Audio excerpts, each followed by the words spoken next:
Bismillahirrahmanirrahim. Assalamualaikum warahmatullahi wabarakatuh. Innal hamdalillah nahmaduhu wa nasta'inuhu wa nastaghfiruh wa na'udzu billahi min shururi anfusina wa min sayyiati a'malina. May yahdihillahu fala mudilla lahu ومن يضلل فلا هادي له وأشهد أن لا إله إلا الله وحده لا شريك له وأشهد أن محمدا عبده ورسوله يا أيها الذين آمنوا اتقوا الله حق تقاته ولا تموتن إلا وأنتم مسلمون. Wahai orang-orang yang beriman, bertakwalah kalian kepada Allah Subhanahu wa ta'ala dengan takwa yang sesungguhnya, dan jangan sampai kalian mati kecuali dalam keadaan Islam. Amma ba'd, fa inna asdaqal hadithi kitabullah wa khairal huda huda Muhammadin sallallahu alaihi wasallam wa syarral umuri muhdatsatuha fa inna kulla muhdatsatin bid'ah wa kulla bid'atin dhalalah wa kulla dhalalatin finnar. Para jamaah sekalian, kaum muslimin dan kaum muslimat rahimana wa rahimakumullah, marilah kita bersyukur kepada Allah Subhanahu wa ta'ala atas banyaknya kenikmatan yang Allah berikan kepada kita. Kita bisa berkumpul di tempat yang sangat nyaman ini, di salah satu rumah Allah yang mulia ini, sungguh merupakan kenikmatan yang sangat besar.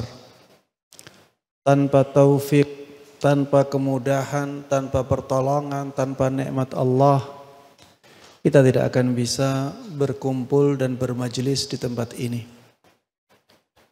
Maka jamaah sekalian rahimana wa rahimakumullah, marilah bersyukur kepada Allah Subhanahu wa ta'ala, di antaranya dengan mengisi kehidupan atau menggunakan nikmat-nikmat yang Allah berikan ini untuk kebaikan-kebaikan.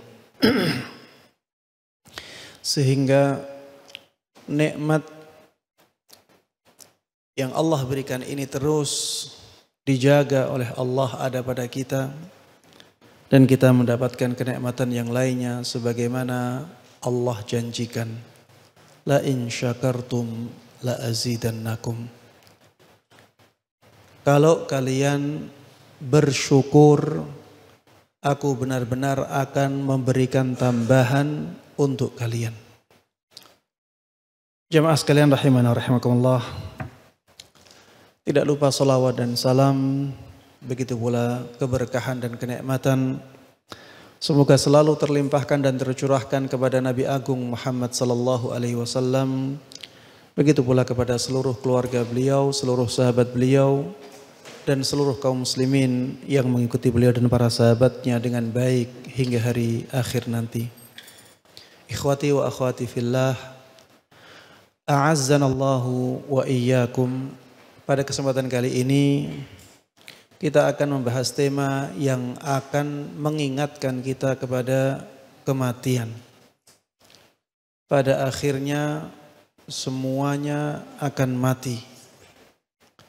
Tema tentang mengingat kematian seperti ini sangat bagus manfaatnya. Sangat besar manfaatnya untuk kita semuanya. Baik yang masih muda maupun yang sudah tua.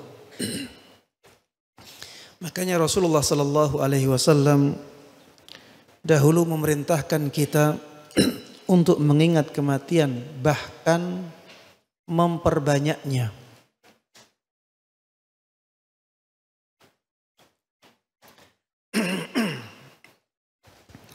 Dalam sebuah sabdanya, Rasulullah sallallahu alaihi wasallam mengatakan, "Aktsiru dzikra hadhimil ladzat.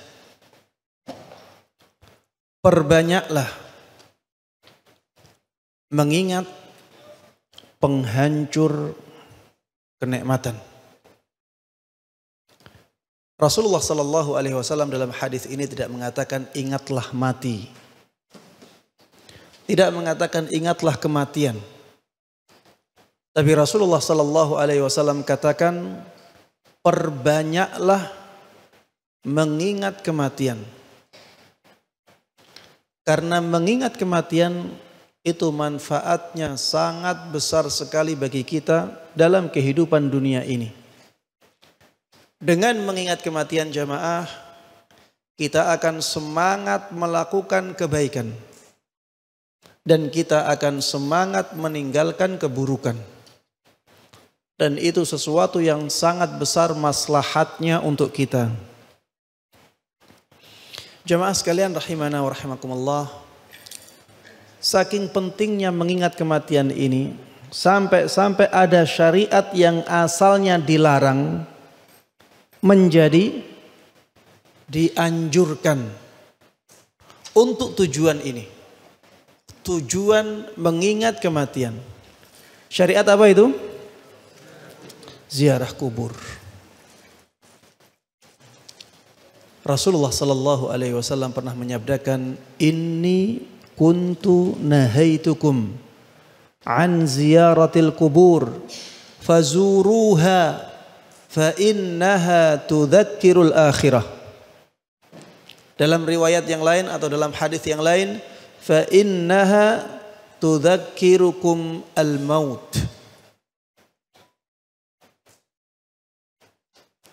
Sungguh aku dahulu pernah melarang kalian melakukan ziarah kubur.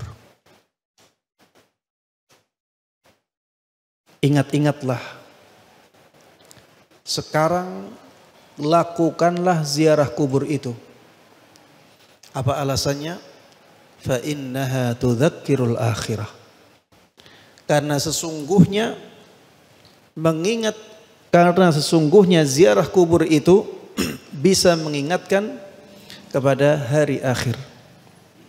Di dalam hadis yang lain disebutkan karena ziarah itu bisa mengingatkan kalian kepada kematian.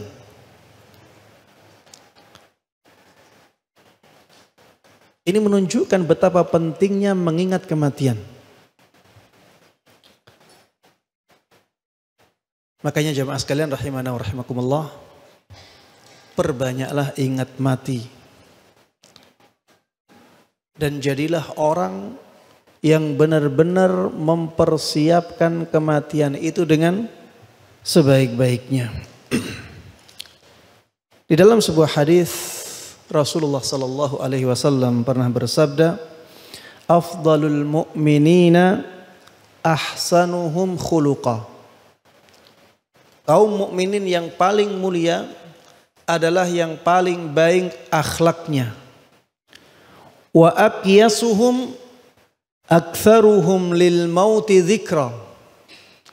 Kaum mukminin yang paling cerdas adalah yang paling banyak mengingat kematian.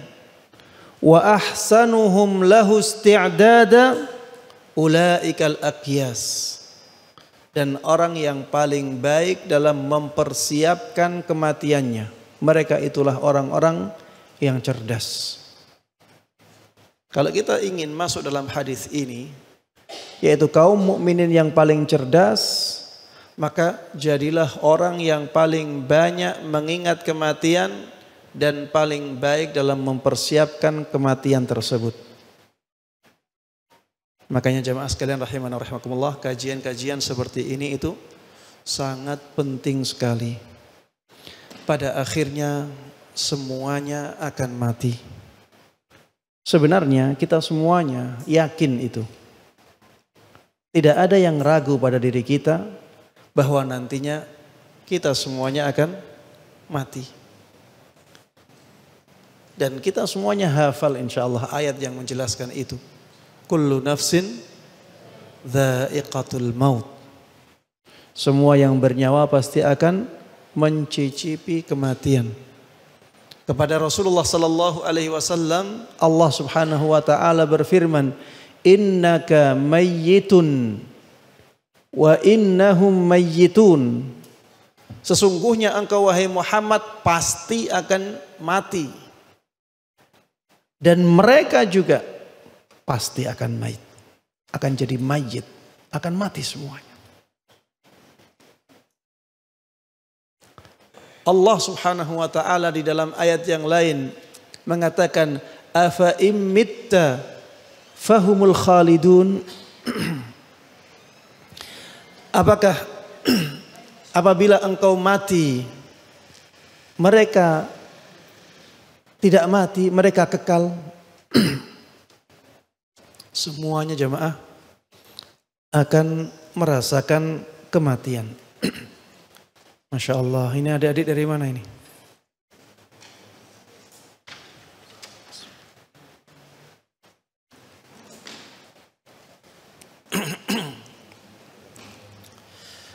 Adik-adik, temanya apa hari ini?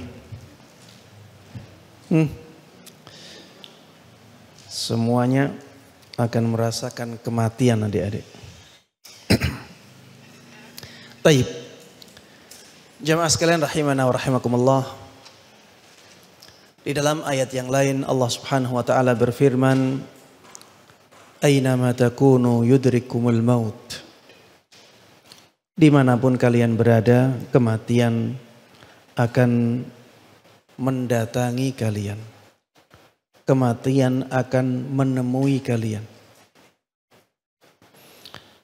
Semuanya akan mati.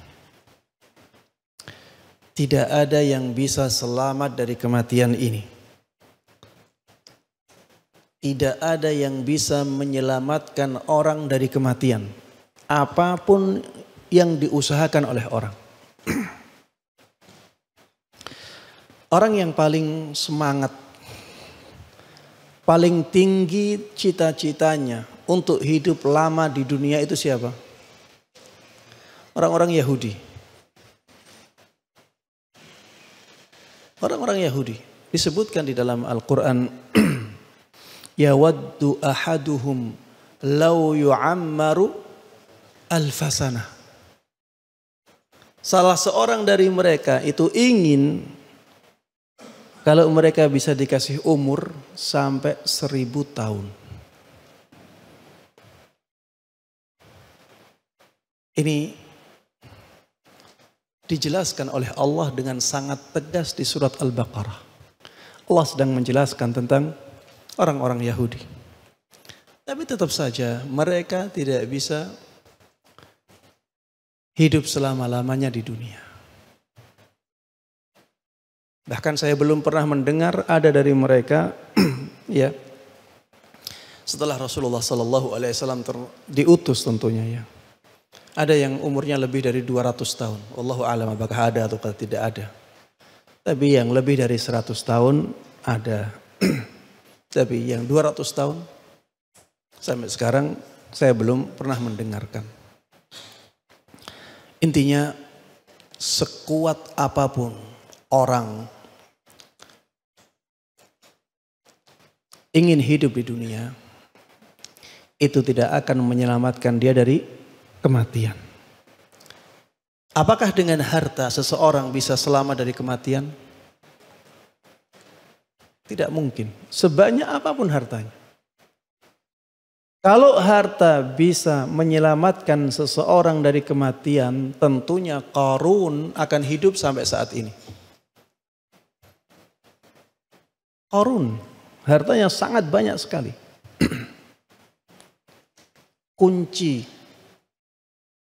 Kunci gudangnya saja, ya,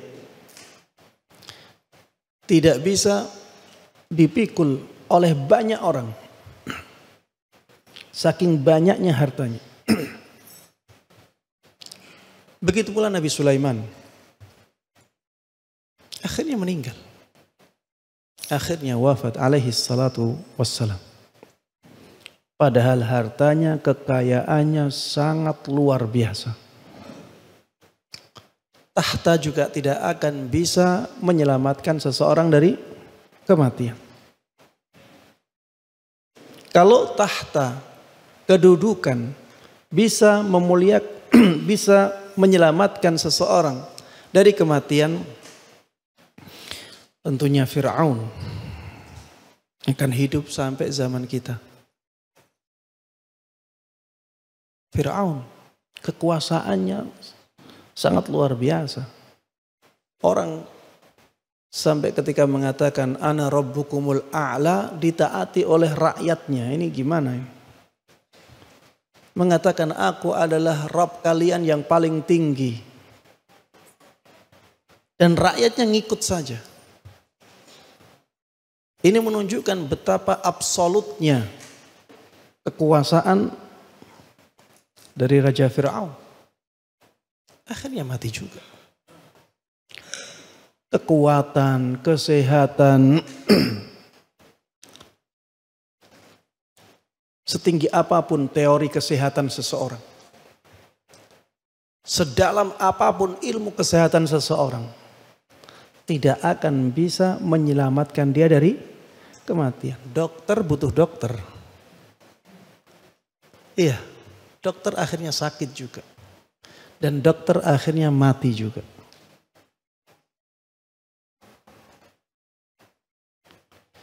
Jemaah sekalian rahimana wa rahimakumullah.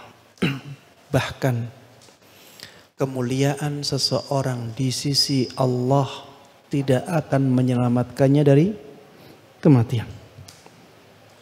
Kemuliaan seseorang di sisi Allah tidak akan menyelamatkan seseorang dari kematian. Rasulullah sallallahu alaihi wasallam manusia yang paling mulia, akhirnya wafat sallallahu alaihi wasallam. Malaikat Jibril akhirnya wafat tidak? Ayo, ada yang tahu? Malaikat Jibril akhirnya meninggal tidak? Meninggal juga.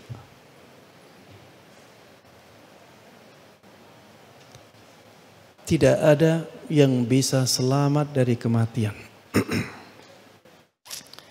Jamaah sekalian rahimana wa rahimakumullah. Kalau semuanya akan meninggal, semuanya akan mati, maka yang paling penting untuk kita pikirkan saat ini adalah bagaimana kita bisa mati dengan baik.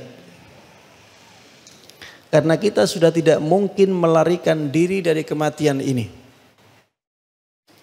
Bagaimana kita bisa meninggal dalam keadaan husnul khatimah? Ini yang harusnya menjadi cita-cita kita semuanya. Husnul khatimah.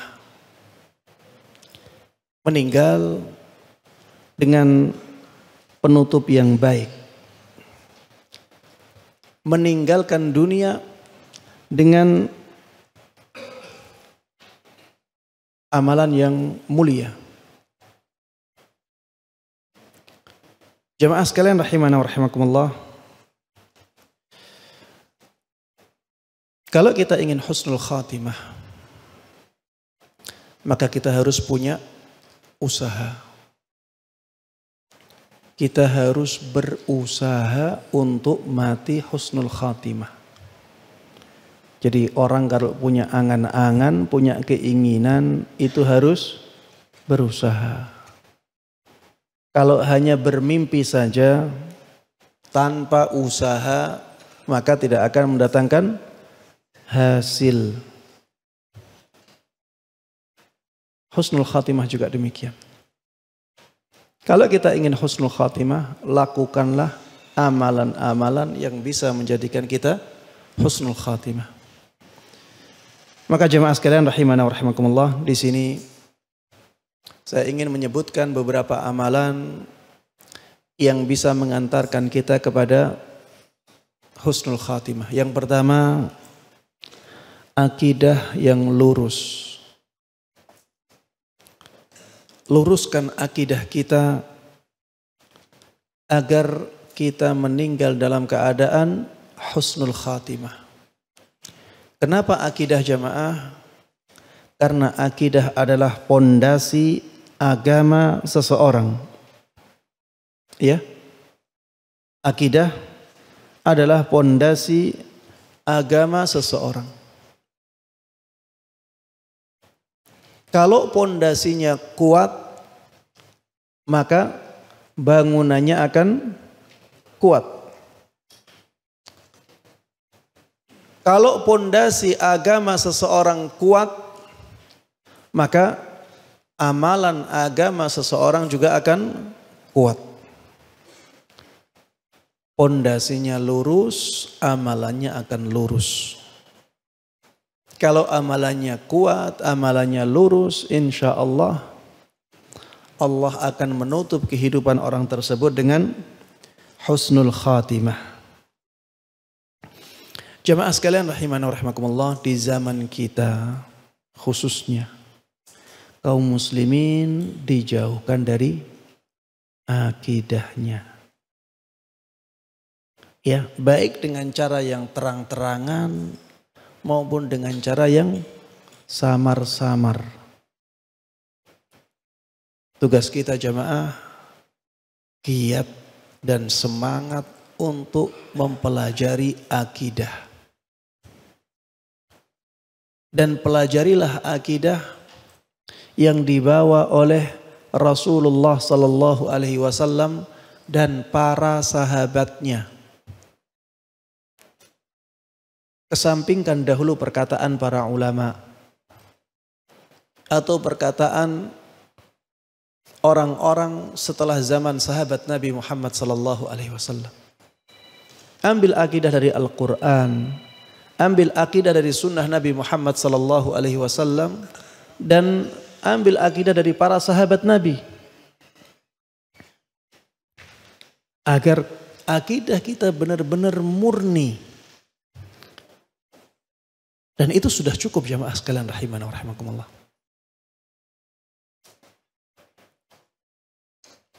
Kalau akidah kita menyimpang, amalan kita pasti akan banyak yang menyimpang.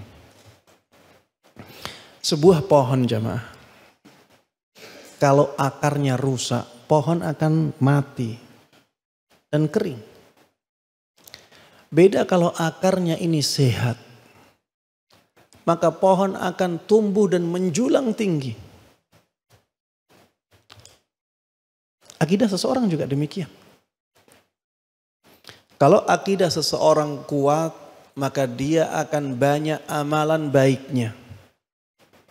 Dia akan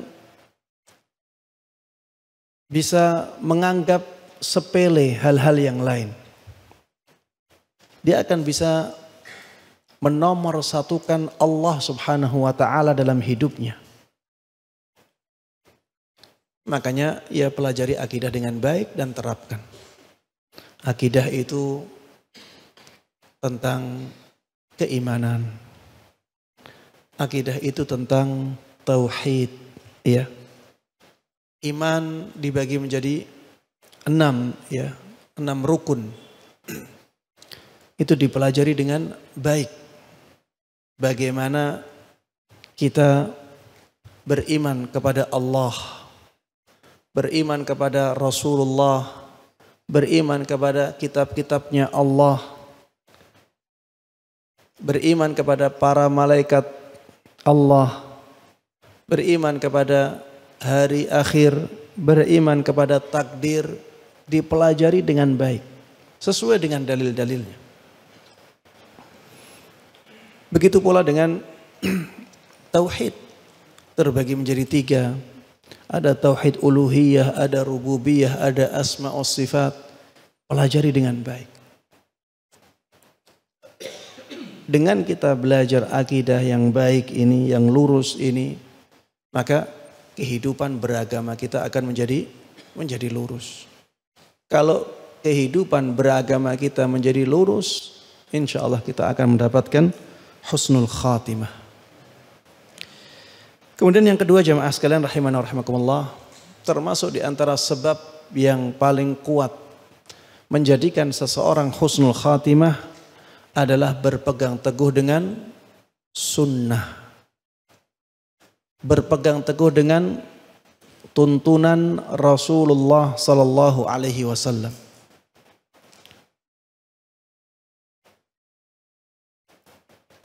Allah Subhanahu wa taala di dalam Al-Qur'an mengatakan, "Wa may yuti'illaha war rasul faulaika ma'al ladzina an'ama Allahu 'alaihim minan nabiyyin was-siddiqin wasyuhada'i was-salihin wa hasuna ulaika rafiqa."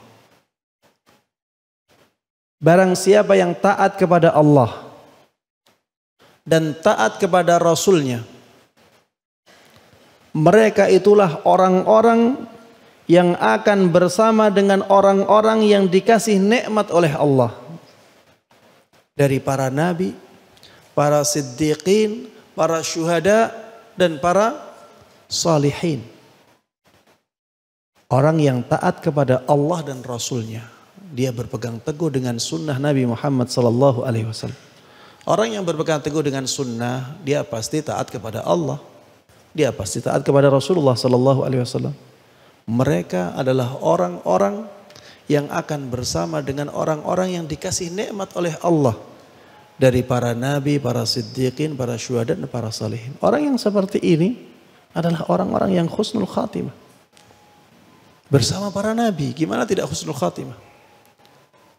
Bersama para syuhada, bagaimana tidak husnul khatimah? Bersama para salihin, bagaimana orang yang seperti ini tidak husnul khatimah? Maka jamaah sekalian rahimana wa rahimakumullah, pelajari sunnah Nabi. Sunnah Nabi itu apa Ustaz? Sunnah Nabi itu tuntunan Rasulullah sallallahu alaihi wasallam. Bagaimana Rasulullah sallallahu alaihi wasallam salat, pelajari. Bagaimana Rasulullah sallallahu alaihi wasallam berpuasa, pelajari. Bagaimana Rasulullah sallallahu alaihi wasallam berhaji, pelajari. Bagaimana Rasulullah sallallahu alaihi wasallam berzikir, dipelajari. Ya, pelajari dengan baik sunnah-sunnah Rasulullah sallallahu alaihi wasallam. Bagaimana adabnya Rasulullah? Bagaimana akhlaknya beliau? Sunnah-sunnah ini mencakup seluruh sisi kehidupan manusia. Pelajari dengan baik, lakukan.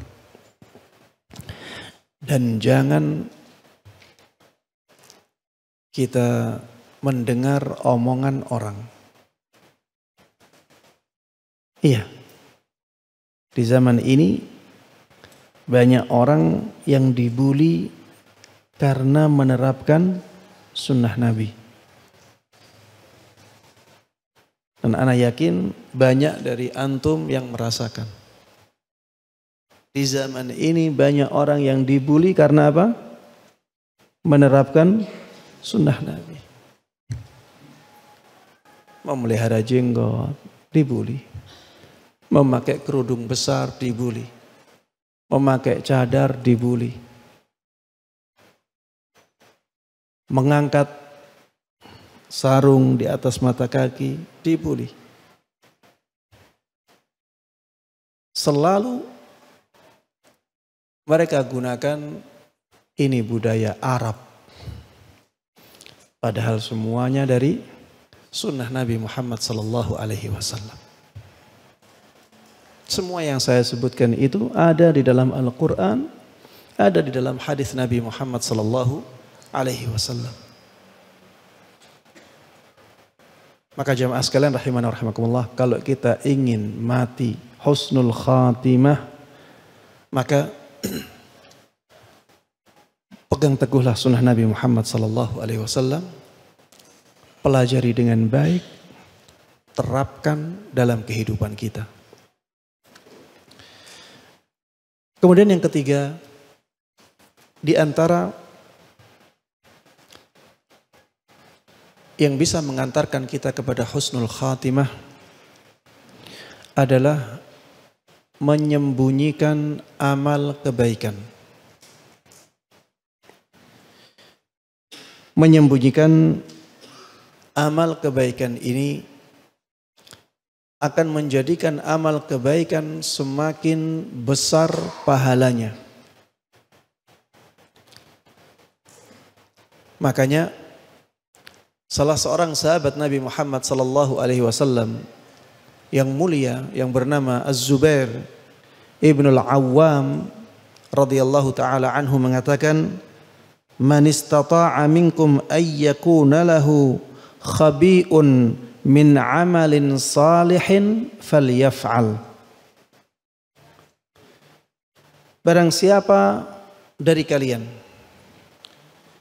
yang bisa memiliki amal baik yang tersembunyi, maka lakukanlah. Barang siapa dari kalian yang bisa punya amalan baik yang disembunyikan, maka lakukanlah. Kenapa amalan yang disembunyikan ini menjadi sesuatu yang istimewa jamaah? Kenapa? Ada yang tahu jawabannya? Karena keikhlasannya biasanya lebih tinggi. Keikhlasannya biasanya lebih tinggi.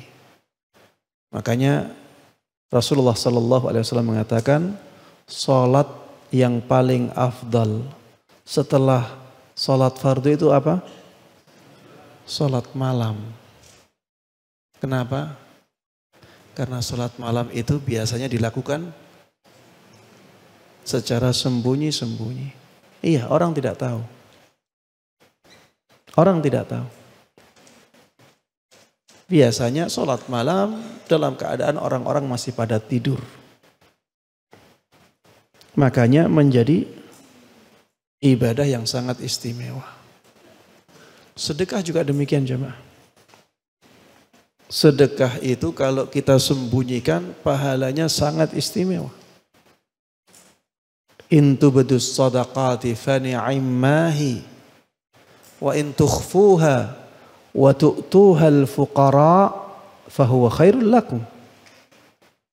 Apabila kalian menampakkan sedekah-sedekah kalian, maka itu kebaikan. Tapi kalau kalian sembunyikan sedekah-sedekah itu dan kalian berikan kepada orang-orang fakir, itu menjadi lebih baik untuk kalian. Bahkan Rasulullah sallallahu alaihi wasallam menyebutkan di antara 7 golongan yang mendapatkan naungan istimewa dari Allah di hari kiamat nanti adalah orang yang bersedekah dan dia sembunyikan sedekahnya sampai-sampai tangan kirinya tidak tahu apa yang disedekahkan oleh tangan kanannya. Ini saking hebatnya orang ini menyembunyikan sedekahnya. Dan alhamdulillah ya di zaman ini sudah mulai ya tumbuh sunnah ini.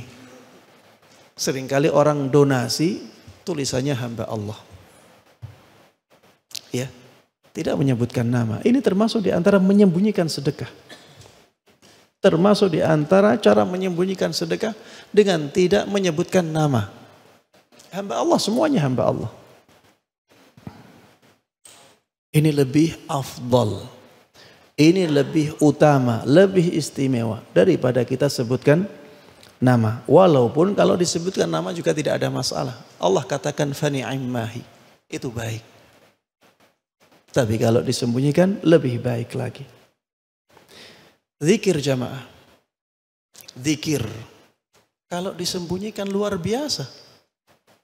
Walaupun kita boleh berzikir dengan kita tampakkan di hadapan banyak orang, tidak ada masalah. Selama niatnya masih ikhlas.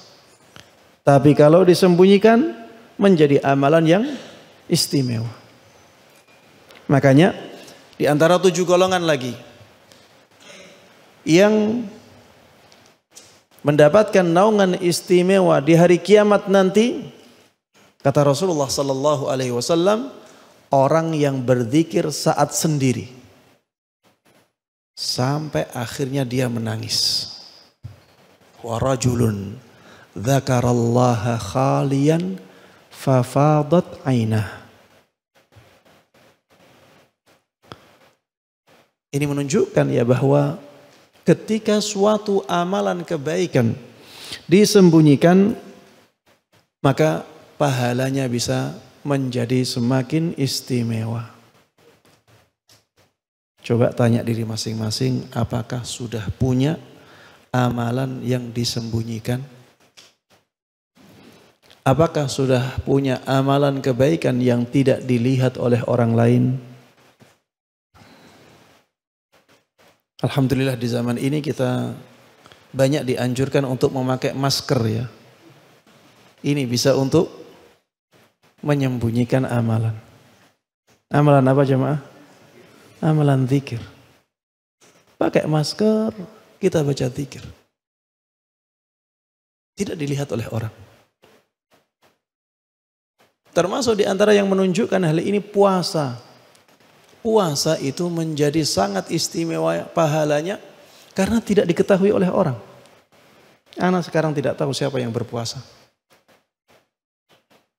Makanya Allah katakan fa innahu li wa ana ajzi bih. Puasa itu dilakukan untukku. Karena memang tidak terlihat. Orang yang berpuasa tujuannya adalah untuk mendapatkan pahala dari Allah Subhanahu wa ta'ala. Pada asalnya demikian. Wa ana ajzi bih. Maka aku yang akan memberikan pahala untuk amalan tersebut.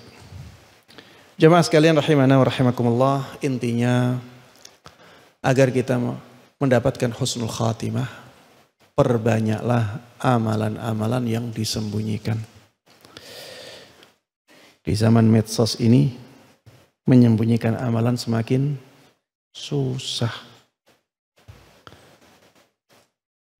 Berangkat umrah, foto-foto. Iya, ustadz-ustadznya pun ikut difoto. Jadi ustadznya semakin susah juga. Ya, ujian di zaman ini. Mudah-mudahan mereka yang demikian masih bisa menjaga keikhlasannya. Mudah-mudahan maksudnya adalah untuk memberikan semangat kepada teman-temannya. Tapi jamaah, jelas ini godaan yang besar. Di zaman kita ini, salat malam ya, bisa dibuat status. Iya, sungguh nikmatnya bermunajat kepada Rabb di tengah malam. Iya, jadi kelihatan semuanya.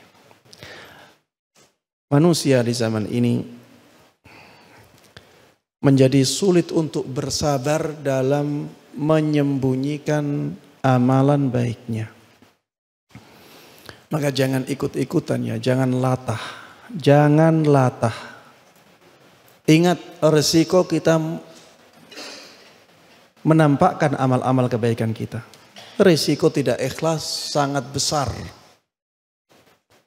Dan yang jelas amalan tersebut menjadi amalan yang tampak untuk manusia.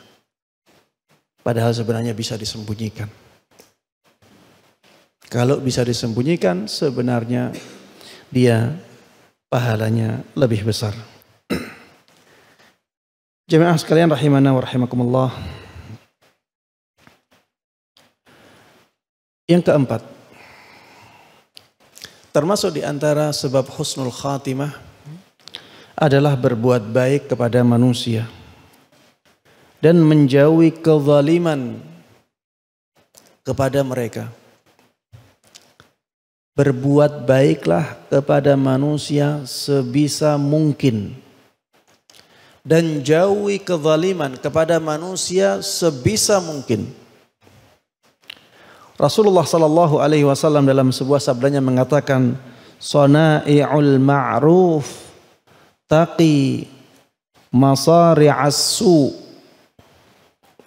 Perbuatan-perbuatan baik kepada orang lain bisa melindungi seseorang dari kematian yang buruk.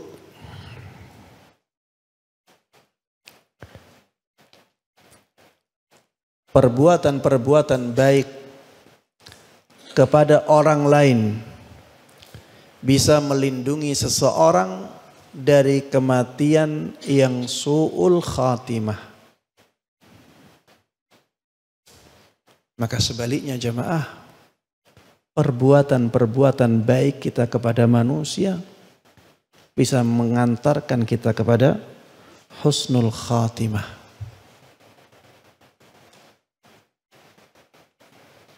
Perbuatan baik kepada orang lain bisa dengan harta, tapi tidak harus dengan harta. Bisa dengan memberikan sedekah kepada orang lain. Ini memberikan kebaikan kepada orang lain. Tapi tidak harus dengan itu. Memberikan kebaikan kepada orang lain bisa dengan tenaga kita. Memberikan kebaikan kepada orang lain bisa dengan kedudukan kita. Kalau kita punya kedudukan. Memberikan kebaikan kepada orang lain bisa dengan syafaat. Ishfa'u tu'jaru. Syafaat ini maksudnya menjadi perantara. Ada orang butuh bantuan, kita kenal orang yang bisa membantu dia. Kita antar orang ini kepada kenalan kita. Sehingga orang tersebut dibantu oleh kenalan kita. Ini perantara. Ini ada pahalanya jemaah. Dan ini termasuk perbuatan baik kepada orang lain. Ya. Termasuk di antara perbuatan baik kepada orang lain memberikan solusi, ya, ide-ide yang baik, memberikan nasihat, ya, kata-kata yang baik. Ini juga sedekah, ini juga kebaikan kepada orang lain. Dan jamaah sekalian rahimana wa rahimakumullah, jauhi sejauh-jauhnya kezaliman. Saking buruknya kezaliman jamaah, sampai-sampai Allah bisa mengabulkan doa orang yang tidak beriman kepadanya. Karena kezaliman. Ittaqi da'watal mazlum. Fa innahu laysa bainahu wa bainallahi hijab. Takutlah kepada doanya orang yang zalim, karena tidak ada hijab antara dia dengan Allah Subhanahu wa taala. Tidak ada hijab antara dia dengan Allah Subhanahu wa taala. Kalau misalnya ada orang yang kafir, ya, di luar Islam, misalnya orang ahlul kitab, kita zalimi, dia berdoa kepada Allah, bisa jadi doanya mustajab jemaah. Ini menunjukkan betapa buruknya kezaliman. Az-zulmu zulumatun yaumal qiyamah, kata Rasulullah sallallahu alaihi wasallam. Satu kezaliman itu akan dibalas dengan kezaliman yang banyak di hari kiamat. Na'udzubillahi min dzalik. Bisa jadi seperti itu. Maka berhati-hatilah dalam masalah kezaliman ini. Allah Subhanahu wa taala mengatakan innahu la yuflihudz zalimun. Sesungguhnya orang yang zalim itu tidak selamat. Walaupun ada yang menjelaskan ya bahwa yang dimaksud dengan kezaliman di sini adalah kezaliman kesyirikan, ya. Tapi kata-katanya umum. Orang-orang yang zalim tidak selamat. Maka kalau kita terlanjur menzalimi orang lain, mintalah maaf. Mintalah maaf. Semoga dosa kezaliman kita kepada dia dimaafkan oleh dia, sehingga nantinya kita tidak menanggung akibat buruk dari kezaliman tersebut. Yang kelima jamaah sekalian rahimana wa rahimakumullah, agar kita bisa husnul khatimah adalah selalu memikirkan akhirat. Selalu memikirkan akhirat. Orang yang selalu memikirkan akhirat, dia akan selalu menjadikan akhirat sebagai target utamanya. Kalau seseorang menjadikan akhirat sebagai target utamanya, insya Allah husnul khatimah. Kalau ada godaan, kalau bekerja di suatu tempat, mendapat gaji yang sangat besar, tapi dosanya banyak. Bekerja di tempat lain, gajinya sedikit tapi masih cukup, tapi dosanya sedikit atau jauh dari dosa. Orang yang menomorsatukan akhirat akan memilih yang gajinya pas-pasan, tapi masih cukup. Dan ini jauh lebih baik untuk dia. Karena dunia hanya sementara, jemaah. Dunia hanya sementara. Coba lihat orang-orang yang telah membangun rumahnya sangat megah. Berapa tahun dia huni rumah itu? Berapa tahun dia huni rumah itu? Sampai 100 tahun? Tidak sampai. Umurnya saja mungkin gak sampai 100 tahun. Berapa tahun dia huni umurnya? Dia huni rumahnya. Setelah itu mati. Setelah itu dia harus mempertanggungjawabkan semua harta yang dia terima. Semua harta yang dia nikmati. Thumma la tus'alunna yawma idzin 'anin na'im. Kemudian kalian benar-benar akan ditanya tentang semua kenikmatan yang kalian rasakan, yang kalian dapatkan. Maka jamaah sekalian rahimana wa rahimakumullah, selalu pikirkan akhirat. Selalu pikirkan akhirat. Tadi sudah saya katakan, orang yang memperbanyak mengingat kematian dan paling baik dalam mempersiapkannya, mereka menjadi orang-orang yang paling cerdas. Kenapa mereka menjadi orang-orang yang paling cerdas? Karena mereka benar-benar memanfaatkan kesempatan yang diberikan kepada dia untuk kehidupan akhiratnya. Itulah tujuan utama dia. Iya, tujuan akhir kita adalah akhirat. Orang-orang yang di dunia benar-benar mempersiapkan akhiratnya, mereka yang paling cerdas. Karena mereka benar-benar memanfaatkan kesempatan dengan sebaik-baiknya untuk kehidupan akhiratnya. Dan orang-orang yang demikian insya Allah kemungkinan besar mendapatkan husnul khatimah. Kemudian yang keenam, termasuk di antara sebab husnul khatimah adalah berteman dengan orang saleh. Berteman dengan teman yang baik. Ya, cari teman dekat yang baik. Mencari teman dekat yang baik, ini ada pahalanya. Dan ada keutamaannya. Termasuk di antara 7 golongan yang mendapatkan naungan istimewa dari Allah di hari kiamat nanti.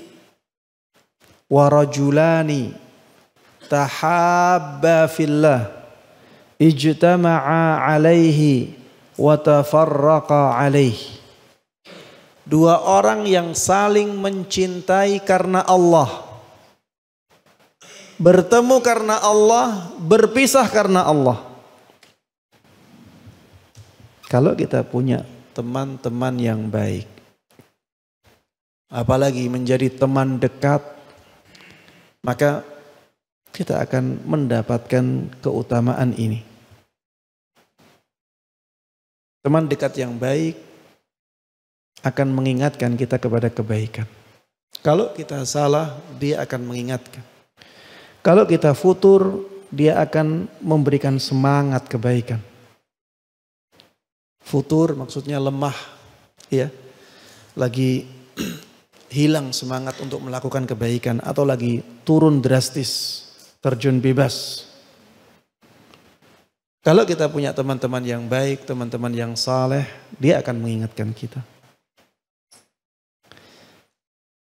Jamaah sekalian rahimana rahimakumullah. Disebutkan dalam Sahih Bukhari dari sahabat Anas ibn Malik radhiyallahu taala anhu. Beliau mengatakan, kana gulamun Yahudi yakhdimun Nabiyya sallallahu alaihi wasallam. Dulu ada seorang anak kecil yang beragama Yahudi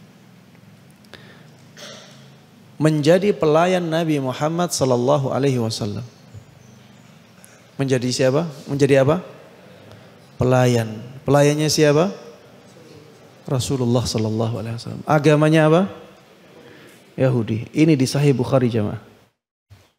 Rasulullah sallallahu alaihi wasallam punya pelayan anak kecil ya. Agamanya Yahudi. Famarida.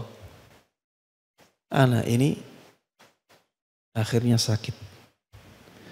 Fa'atahu an-nabiy sallallahu alaihi wasallam ya'uduhu. Maka Rasulullah sallallahu alaihi wasallam menjenguk anak ini karena sakit. Faqa'ada 'inda ra'sih. Rasulullah sallallahu alaihi wasallam duduk di samping kepalanya anak kecil ini. Faqala lahu aslim. Subhanallah, dakwahnya Rasulullah sallallahu alaihi wasallam. Duduk di samping kepalanya anak ini dan Rasulullah katakan, masuk Islamlah. Masuk Islamlah. Karena anak ini sudah tahu Islam dari Rasulullah sallallahu alaihi wasallam, menjadi pelayan Rasulullah sallallahu alaihi wasallam. Fanadhara ila abih wa huwa 'indah. Maka anak kecil ini karena ada ayahnya, dia melihat kepada ayahnya. Ayahnya juga di sisinya. Jadi ada Rasulullah, ada ayah anak ini, ada anak ini. Anak ini melihat ayahnya ketika Rasulullah sallallahu alaihi wasallam memerintahkannya untuk masuk Islam. Apa kata ayahnya? Ayahnya mengatakan, "Ati' Abul Qasim." Taatilah Abul Qasim, yaitu Rasulullah sallallahu alaihi wasallam. Fa aslam. Akhirnya anak ini masuk Islam jemaah. Fa kharaja an-nabiy sallallahu alaihi wasallam wa huwa yaqul. Setelah masuk Islam anak ini meninggal jemaah. Meninggal. Rasulullah sallallahu alaihi wasallam keluar dan beliau mengatakan, alhamdulillah alladzi anqadhahu minan nar. Segala puji bagi Allah Subhanahu wa taala yang menyelamatkannya dari neraka. Saya sebutkan kisah ini karena di sini ya kita bisa mengambil pelajaran kedekatan seseorang kepada orang yang saleh itu bisa menyelamatkannya dari neraka. Begitu pula kita jamaah sekalian rahimana wa rahimakumullah. Kedekatan kita dengan teman-teman yang saleh, semakin banyak teman kita yang saleh, itu akan menguatkan kebaikan yang ada di kita, menjadikan kita lebih semangat untuk melakukan kebaikan. Dan itu sesuatu yang sangat besar sekali maslahatnya untuk kita. Berbeda apabila keadaannya sebaliknya. Betapa banyak orang-orang yang asalnya baik menjadi buruk karena salah pergaulan. Dan ini tidak butuh banyak bukti ya. Sudah tidak butuh dibuktikan, sudah banyak sekali buktinya di lapangan. Kalau kita merujuk kepada hadis Nabi Muhammad sallallahu alaihi wasallam atau kisah yang ada di zaman beliau, ya kita selalu membawakan kisahnya siapa? Paman beliau. Siapa? Abu Talib. Abu Talib sebaliknya. Abu Talib sebaliknya. Dia punya teman-teman yang buruk di akhir hayatnya. Abu Talib ditunggui oleh teman-teman buruk itu, didatangi oleh Rasulullah sallallahu alaihi wasallam. Dan Rasulullah sallallahu alaihi wasallam mengajaknya untuk masuk Islam. Tapi teman-teman buruk ini tetap mempengaruhinya agar jangan sampai masuk Islam. Ya, Rasulullah sallallahu alaihi wasallam mengatakan kepada Abu Talib, "Ay'am, qul la ilaha illallah kalimatan uhajju laka biha 'indallah." Wahai pamanku, Katakan la ilaha illallah. Satu kalimat saja. La ilaha illallah. Satu kalimat yang nantinya aku akan berhujjah untukmu di hari kiamat nanti di hadapan Allah. Tapi teman-temannya yang buruk ini selalu mengatakan, ya Aba Talib, targhabu an millati Abdul Muttalib. Wahai Abu Talib, kamu benci kepada agamanya Abdul Muttalib, ayahmu? Rasulullah katakan kata-kata itu, orang-orang ini mengatakan kata-katanya. Akhirnya Abu Talib mati dalam keadaan kafir. Karena kedekatannya dengan orang-orang yang tidak baik. Dari sini kita bisa mengambil pelajaran yang sangat berharga, bahwa kedekatan kita kedekatan kita dengan orang-orang yang saleh, orang-orang yang baik, bisa menjadi sebab kita husnul khatimah. Coba bayangkan jamaah, kalau teman-teman kita baik, kita sakaratul maut, mereka datang. Apa yang dilakukan oleh mereka? Mereka akan mentalkin kita. Di saat yang sangat sulit itu mereka akan ingatkan kita. Coba bayangkan kalau sebaliknya. Bayangkan kalau sebaliknya. Misalnya ada rombongan, ya, rombongan yang bejat, melakukan kemaksiatan perzinaan. Kemudian setelah itu misalnya melakukan perjalanan. Qadarullah, ada yang kecelakaan. Satu orang kecelakaan dari mereka. Dan semuanya orang-orang yang bejat. Orang ini mereka akan melakukan apa untuk orang yang sekarat itu? Apakah mereka akan mentalkin? Sangat sulit membayangkan itu. Apakah mereka akan mengingatkan temannya yang sakaratul maut ini untuk melakukan, maksudnya zikir atau perbuatan atau amalan baik yang lainnya, mengingatkan dia akan akhirat? Tidak akan. Sulit untuk membayangkan itu. Inilah pentingnya teman-teman yang mulia, teman-teman yang saleh. Ini sangat penting jamaah. Apalagi kita hidup di masyarakat yang sangat heterogen. Dan kebanyakan tidak perhatian dengan agamanya. Kebanyakan di masyarakat tidak perhatian dengan agamanya. Memang agamanya Islam, ya. Agamanya Muslim, mayoritas. Tapi kebanyakan dari mereka tidak perhatian dengan agamanya sendiri. Maka kita butuh orang-orang yang menguatkan kita untuk terus mendekat kepada Allah Subhanahu wa taala, sehingga ketika meninggal pun ya kita mendapatkan husnul khatimah. Kemudian yang ketujuh jamaah sekalian rahimana wa rahimakumullah, termasuk di antara sebab husnul khatimah adalah banyak bertaubat kepada Allah. Kita semuanya pasti banyak dosanya. Kita semuanya pasti banyak dosanya. Dan kita membutuhkan ampunan dari Allah. Ampunan tersebut bisa kita dapatkan dengan beristighfar, bisa kita dapatkan dengan bertaubat, bisa kita dapatkan dengan amalan saleh. Ya. Jadi dihapusnya dosa itu bisa dengan istighfar.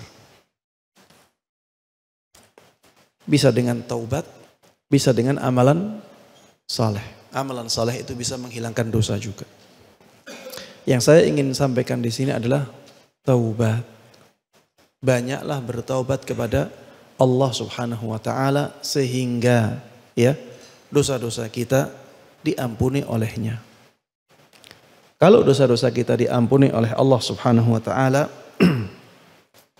maka Allah Subhanahu wa taala akan menutup kehidupan kita dengan kehidupan yang dengan penutup yang baik.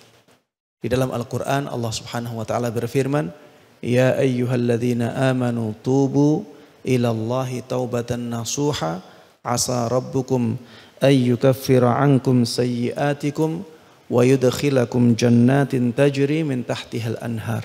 Wahai orang-orang yang beriman, bertaubatlah kalian dengan taubat yang nasuha, taubat yang sesungguhnya,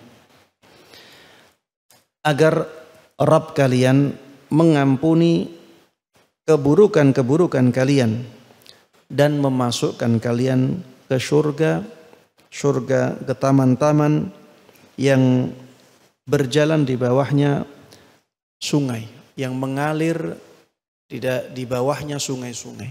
Ya, intinya di sini Allah menyebutkan taubat, kemudian menyebutkan pahala dari taubat itu, yaitu masuk ke surga Allah Subhanahu wa taala. Dan orang yang masuk ke surga Allah Subhanahu wa taala adalah orang-orang yang matinya husnul khatimah. Kemudian yang berikutnya jamaah sekalian rahimana wa rahimakumullah, istiqamah dalam kebaikan. Istiqamah dalam kebaikan. Maksudnya berusaha untuk mempertahankan kebaikan dan meningkatkannya. Istiqamah itu artinya seperti itu ya. Jadi berusaha untuk mempertahankan kebaikan dan meningkatkannya. Ini bisa menjadi sebab husnul khatimah. Kenapa? Karena seseorang itu akan mati dalam keadaan yang biasa dia lakukan. Orang itu mati dengan kebiasaannya. Kebiasaannya mabuk-mabukan, kemungkinan besar mati dalam keadaan mabuk-mabukan. Kebiasaannya bermain musik, kemungkinannya mati dalam keadaan bermain musik. Kebiasaannya berzina, maka juga demikian. Kemungkinan besar meninggal dalam keadaan seperti itu. Na'udzubillahi min dzalik. Orang yang kebiasaannya melakukan amal-amal saleh, maka kemungkinan besar matinya juga akan dalam keadaan yang seperti itu, melakukan amalan-amalan saleh. Husnul khatimah, itulah istiqamah dalam kebaikan. Bisa mengantarkan seseorang ke dalam husnul khatimah. Bisa mengantarkan seseorang kepada husnul khatimah. Di dalam Al-Quran Allah Subhanahu wa ta'ala menjelaskan di surat Fussilat ayat 30, innal ladzina qalu rabbunallah thumma istaqamu tatanazzalu alaihimul malaikatu alla takhafu wa la tahzanu wa abshiru bil jannati allati kuntum tu'adun. Sesungguhnya orang-orang yang mengatakan Rabbunallah, Rabb kami adalah Allah. Di dalam bahasa Arab ya, perkataan itu bisa untuk menyebutkan amalan juga. Ya. Perkataan itu bisa menyebutkan amalan juga. Ya, seperti ketika para ulama menjelaskan man kana akhiru kalami la ilaha illallah dakhalal jannah.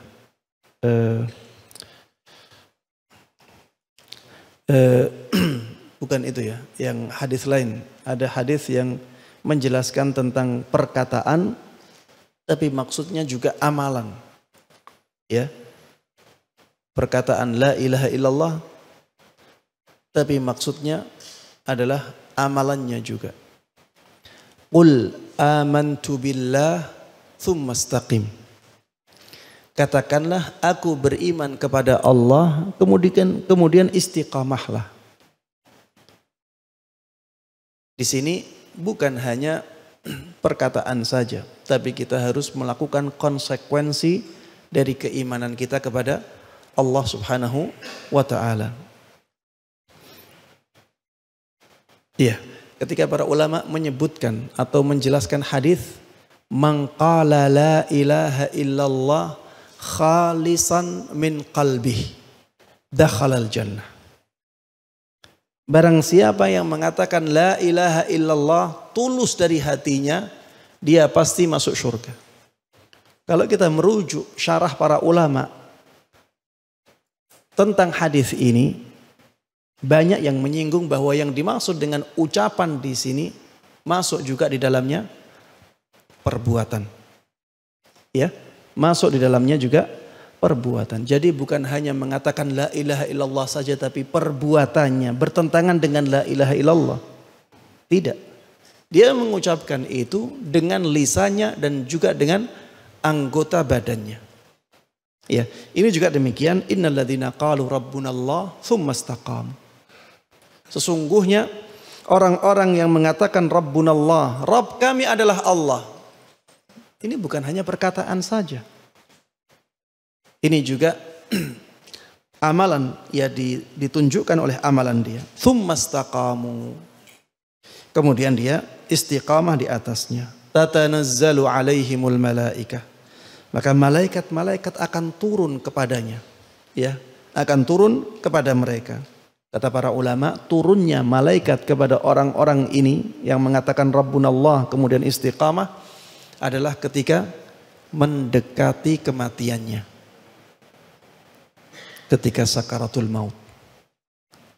Akan datang malaikat-malaikat yang banyak. Dan mereka membawa kabar gembira. Alla takhafu wa la tahzanu wa abshiru bil jannati allati kuntum tu'adun. Jangan sampai kalian takut terhadap masa depan kalian. Jangan sampai kalian sedih terhadap masa lalu kalian. Dan bergembiralah dengan surga Allah yang dijanjikan untuk kalian. Ya, ini istiqamah dalam kebaikan. Kemudian yang terakhir, yang ke-9 jamaah, sebab sebab husnul khatimah adalah berdoa memohon husnul khatimah kepada Allah Subhanahu wa taala. Misalnya dengan doanya Rasulullah sallallahu alaihi wasallam, Allahumma ahsin aqibatana fil umuri kulliha wa ajirna min khizyid dunya wa adzabil akhirah. Ya Allah, perbaikilah akhir dari semua urusan kami. Perbaikilah akhir dari semua urusan kami. Termasuk di antara urusan kita adalah urusan kehidupan kita. Dan akhir dari kehidupan kita adalah kematian. Mudah-mudahan Allah membaguskan kematian kita menjadi husnul khatimah. Wa ajirna min khizyid dunya wa adzabil akhirah. Lindungi kami dari kehinaan dunia dan lindungi kami dari azab di akhirat. Termasuk di antara doa yang bisa kita panjatkan kepada Allah Subhanahu wa taala untuk meminta husnul khatimah adalah doa yang disebutkan oleh Allah Subhanahu wa taala di dalam Al-Qur'an, Rabbana afrigh 'alaina sabra wa tawaffana muslimin. Wahai Rabb kami, berikan kesabaran yang banyak kepada kami dan wafatkan kami dalam keadaan Islam. Ya. Yang orang yang mati dalam keadaan Islam itu husnul khatimah. Rabbana afrigh 'alaina sabra wa tawaffana muslimin. Kemudian juga ada doa di surat Al-Imran. Ini juga intinya adalah meminta husnul khatimah. Surat Al-Imran ayat 193. Rabbana innana sami'na munadiyan yunadi lil imani an aminu bi rabbikum fa amanna. Wahai Rabb kami, sungguh kami telah mendengar orang yang mengajak untuk beriman. Dan kami pun beriman. Rabbana faghfir lana dzunubana. Wahai Rabb kami, maafkan dosa-dosa kami. Wa kaffir 'anna sayyi'atina. Dan hapuskan kejelekan-kejelekan kami. Wa tawaffana ma'al abrar. Wafatkan kami bersama orang-orang yang baik. Wafatkan kami bersama orang-orang yang baik. Ya, ini doa ya untuk husnul khatimah. Atau kalau ingin sederhana ya kita nggak bisa bahasa Arab ya minta kepada Allah, ya Allah yang maha penyayang, wafatkan kami, wafatkan aku dalam husnul khatimah.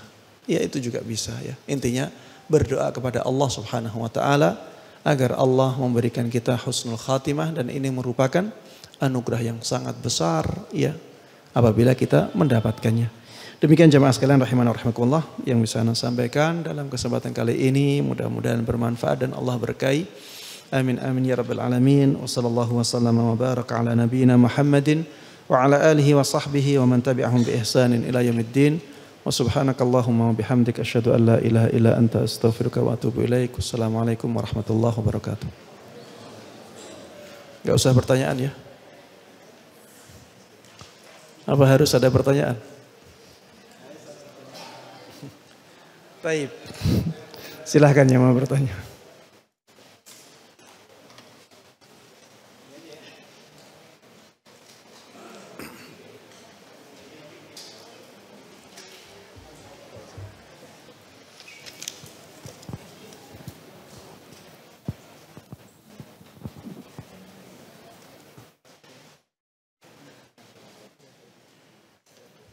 Ya, silakan. Silakan. Baik, bismillahirrahmanirrahim. Afwan Ustaz, tadi di yang urutan yang kelima atau yang keenam saya agak lupa ya tentang husnul khotimah itu diantara ikhlas. Artinya bahwa mau tidak mau, suka tidak suka, sekarang dengan adanya sosial media itu adalah menggiring kita kepada hal-hal yang sesungguhnya ya ingin dipuji atau apapun lah namanya. Ya. Termasuk mungkin diantaranya pelakunya saya. Karena begini, dalam artian saya tidak atau kami tidak bermaksud untuk dipuji atau bagian, tapi adalah edukasi. Dimana mohon maaf kami punya rombongan kira-kira 5 juta lebih tunanetra muslim di Indonesia. Ya, yang notabene-nya adalah kami ingin mengajak agar tunanetra muslim itu mampu membaca Al-Quran Braille. Sedangkan kalau kita hitung sekarang, kenyataannya hanya dari 5 juta itu baru 20% yang bisa membaca Al-Quran. Nah, kami mengedukasi misalnya, ada pengajian kami foto, kemudian ya memang saya suka upload di IG. Artinya apa? Agar ada ajakan terhadap masyarakat, yuk menemukan tunanetra harus diajak mengaji gitu. Karena apa? Ya kami takut menjadi buta 2 kali ya, buta di dunia di akhirat. Nauzubillah, sesuai dengan surah At-Taha kan itu. Nah, yang kedua, kalau saya perhatikan, saya sering keliling ke daerah, banyak teman-teman kami tunanetra muslim, tapi tidak diperhatikan oleh para ustadz atau oleh siapapun pada lingkungan. Sehingga mohon maaf, ketika kami tes dalam adegan sholat, ada yang ngangkat tangannya kemana-mana. Itu artinya apa? Kewajiban kita, kami ingin mengedukasi itu. Nah, bagaimana dengan itu supaya kami tidak salah gitu ya. Karena sekarang yang lebih cepat adalah edukasinya adalah memakai sosial media. Afwan, terima kasih. Assalamualaikum warahmatullahi wabarakatuh. Assalamualaikum warahmatullahi wabarakatuh. Iya, jamaah sekalian rahimana rahimakumullah. Ya karena memang waktu yang terbatas ya, sehingga kalau setiap poin itu saya jabarkan dengan sangat dari semua sisinya akan tidak cukup waktunya. Jadi gini jamaah, sebenarnya amalan yang baik itu sebaiknya disembunyikan. Ini hukum asal. Hukum asalnya amal yang baik itu sebaiknya disembunyikan. Tapi ada juga amalan yang ketika ditampakkan menjadi lebih mulia. Ada juga amalan yang ketika ditampakkan menjadi lebih mulia. Contohnya ya, ketika seseorang tidak menampakkan sedekahnya, orang-orang jadi suudzon kepada dia. Jadi misalnya dia orang terpandang di masyarakatnya. Dia orang terpandang di masyarakatnya. Kalau dia misalnya ada pembangunan masjid ya. Kalau dia tidak tampakkan namanya, maka masyarakat akan suudzon. Loh, ini orang yang paling kaya, orang yang paling punya kemampuan, kenapa enggak bersedekah? Kenapa enggak dukung? Akhirnya orang banyak yang suudzon. Dalam keadaan yang seperti ini, ya sebaiknya orang yang seperti ini menampakkan sedekahnya. Ya mungkin dia bisa main dua kaki. Main dua kaki maksudnya ada sedekah yang ditampakkan, ada sedekah yang disembunyikan. Biar masyarakat tidak suudzon. Dan dua-duanya menjadi punya keutamaan tersendiri. Yang ditampakkan lebih utama karena bisa menghindarkan masyarakat dari suudzon tersebut. Ya, menghindarkan masyarakat dari perbuatan suudzon, menghindarkan dia dari tuduhan yang tidak baik. Yang tersembunyi kembali ke hukum asalnya. Ya. Ada juga ya, kalau dia bersedekah atau melakukan kebaikan, orang lain menjadi semangat melakukan kebaikan. Ini juga sebaiknya ditampakkan. Misalnya ya, ada kegiatan yang baik ya. Misalnya menyantuni anak yatim. Menyantuni atau membantu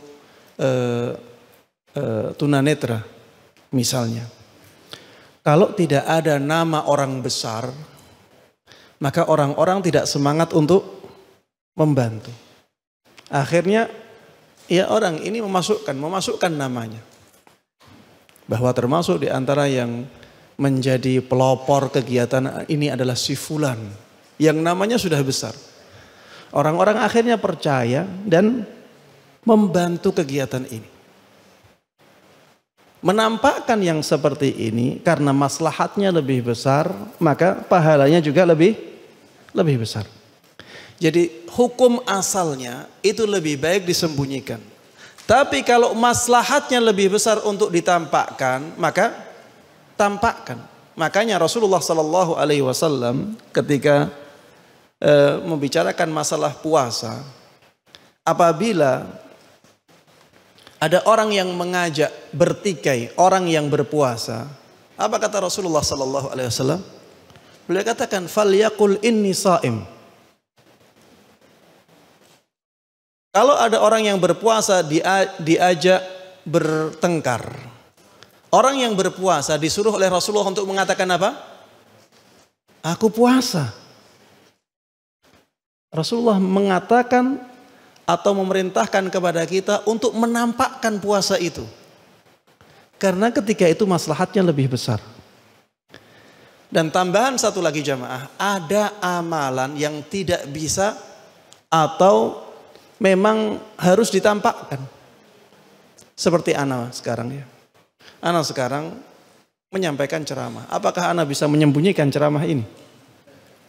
Kalau ana sembunyikan bagaimana? Khatib Jum'ah misalnya. Khutbah Jum'ah itu kalau disembunyikan bagaimana? Tidak bisa. Ada amalan-amalan yang seperti ini. Orang yang adzan memang untuk disiarkan agar orang-orang dengar adzan. Ada amalan-amalan yang seperti ini. Termasuk diantaranya tadi yang disebutkan ya, agar orang-orang tahu. Ya, itu berarti berdakwah di situ. Dan berdakwah itu memang untuk disiarkan. Kalau dakwah tidak disiarkan, ya, maka siapa yang akan mendengar nanti? Siapa yang akan tahu? Ya, jadi sebenarnya secara penjelasan secara komprehensif seperti itu ya. Jadi tidak semua yang baik itu harus disembunyikan. Tapi pada asalnya seperti itu. Pada asalnya amalan yang baik itu sebaiknya disembunyikan. Kecuali kalau maslahatnya lebih besar untuk ditampakkan, maka tampakkan. Dan di sana ada amalan-amalan yang memang untuk ditampakkan, bukan untuk disembunyikan. Sehingga jangan sampai nanti ada orang yang keluar dari kajian ini mengatakan, ana sholat di rumah sajalah, sembunyi-sembunyi. Saya tidak mau sholat berjamaah di masjid karena dilihat oleh banyak orang. Tidak bisa jemaah. Itu memang sholat di masjid itu memang biar dilihat orang. Biar orang-orang melihat bahwa masjidnya itu hidup ya. Banyak orang yang ke masjid. Memang itu untuk dilihat orang. Ya. Jadi ada amalan-amalan yang seperti ini bukan tidak masuk pembahasan kita. Pembahasan kita adalah amalan-amalan yang bisa disembunyikan, maka pada asalnya lebih baik disembunyikan. Tapi kalau maslahatnya lebih besar untuk ditampakkan, maka lebih baik ditampakkan. Wallahu taala a'lam. Baik, di sini ada pertanyaan, bagaimana anak seorang Nasrani yang berumur balita yang sudah dibaptis kemudian mati? Apakah anak tersebut mengikuti agama orang tuanya dan kekal di neraka? Jawabannya tidak. Ya, balita itu belum mukallaf. Ya, balita itu belum mukallaf. Jadi dia nanti di akhirat diuji oleh Allah. Ada ujiannya. Ini pendapat yang ana sebutkan yang paling rajih saja ya, yang saya lihat paling rajih. Nanti di akhirat dia diuji oleh Allah Subhanahu wa taala. Ya. Nanti kalau dia lulus dari ujian itu dengan baik, ya langsung dimasukkan oleh Allah ke surganya. Kalau tidak, dimasukkan oleh Allah ke neraka dahulu. Wallahu a'lam. Bagaimana apabila kita memberikan kado pernikahan di suatu pesta, apakah bungkus kado tersebut diberi nama si pemberi kado atau tidak? Ya, ini juga seperti tadi yang saya katakan, mana yang besar maslahatnya. Kalau misalnya tidak dikasih nama, tidak ada mudarat, maka lebih baik tidak dikasih nama. Kalau misalnya tidak dikasih nama malah menjadikan orang tersebut suudzon kepada kita, tulis namanya dan jaga niat kita. Ya, jaga niat kita. Ya, kita niatnya tetap benar-benar ikhlas untuk mengharapkan pahala atau mendapatkan pahala dari Allah Subhanahu wa taala. Taib, karena sudah waktu asar ya, maka kita akhiri kajian kita sampai di sini. Mudah-mudahan yang kita kaji bersama bermanfaat. Mudah-mudahan Allah terus jaga kita, jaga agama kita, jaga dunia kita. Mudah-mudahan Allah jaga jasmani dan rohani kita. Dan mudah-mudahan Allah Subhanahu wa taala terus membimbing kita di atas jalan yang lurus, jalannya Rasulullah sallallahu alaihi wasallam dan para sahabatnya, hingga kita bisa husnul khatimah. Amin amin ya rabbal alamin. وصلى الله وسلم وبارك على نبينا محمد وعلى آله وصحبه ومن تبعهم بإحسان إلى يوم الدين وسبحانك اللهم وبحمدك أشهد أن لا إله إلا أنت أستغفرك وأتوب إليك. السلام عليكم ورحمة الله وبركاته.